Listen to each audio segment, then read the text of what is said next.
నిజామాబాద్ నగరంలో విషాద ఘటన చోటు చేసుకుంది. భారీగా పేరుకుపోయిన అప్పుల బాధను తట్టుకోలేక దంపతులు బలవన్మరణానికి పాల్పడ్డారు.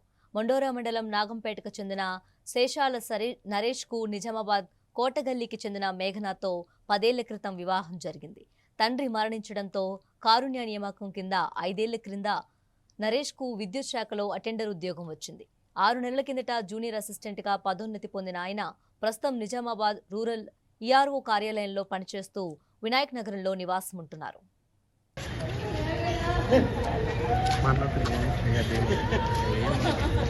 గతేడాది నరేష్ 90 లక్షల రూపాయల అప్పు చేసి ఒక ఇల్లు కొనుగోలు చేశారు.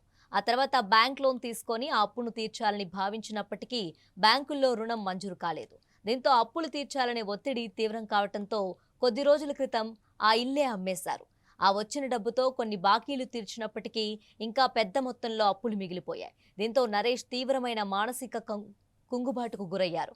కుటుంబ సభ్యులు ఆయనకు చికిత్స కూడా చేయిస్తున్నారు. అయితే మానసిక ఒత్తిడి నుంచి కోలుకోలేకపోయిన నరేష్ అద్దె ఇంట్లో ఉరివేసుకొని ఆత్మహత్యకు పాల్పడ్డారు. అప్పటికే భార్య మేఘన మరొక గదిలో విషం తాగి బలవన్మరణానికి పాల్పడ్డారు.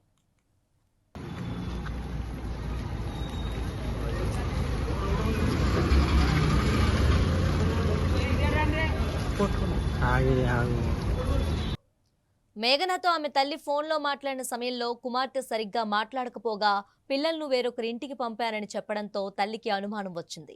సుమారు గంటన్నర తర్వాత ఆమె తన భర్త మోహన్ బంధువులతో కలిసి కుమార్తె ఇంటికి చేరుకున్నారు.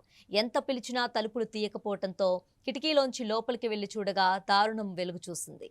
ఒక గదిలో నరేష్ విగతజీవిగా వేలాడుతుండగా మరో గదిలో మేఘన ఆచేతనంగా పడి ఉన్నారు. వెంటనే బంధువులు వారిని స్థానిక ప్రైవేట్ ఆసుపత్రికి తరలించగా అప్పటికే వారు మృతి చెందినట్లు వైద్యులు నిర్ధారించారు. మృతులకు 7, 9 ఏళ్ల వయసున్న 2 కుమారులున్నారు. పోలీసులు మృతదేహాలను పోస్టుమార్టం నిమిత్తం నగరంలోని జీజీహెచ్కు తరలించారు.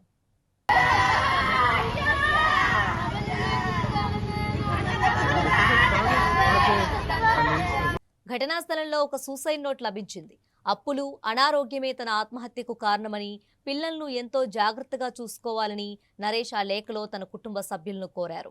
తన మీద కోపాన్ని పిల్లలపై చూపొద్దని, వారు బాగా చదువుకొని జీవితంలో ఉన్నత స్థాయిలో స్థిరపడాలని అదే లేఖ కింద మేఘన కూడా రాసి ఉంది. భర్త ఉరివేసుకునే ముందే మేఘన ఆ లేఖను చూసి ఉంటుందని, తీవ్ర మనస్తాపంతో ఆమె ముందుగా విషం తాగుండొచ్చని బంధువులు కన్నీరు మున్నీరవుతున్నారు. ఈ ఘటనపై పోలీసులు కేసు నమోదు చేసి దర్యాప్తు జరుపుతున్నారు.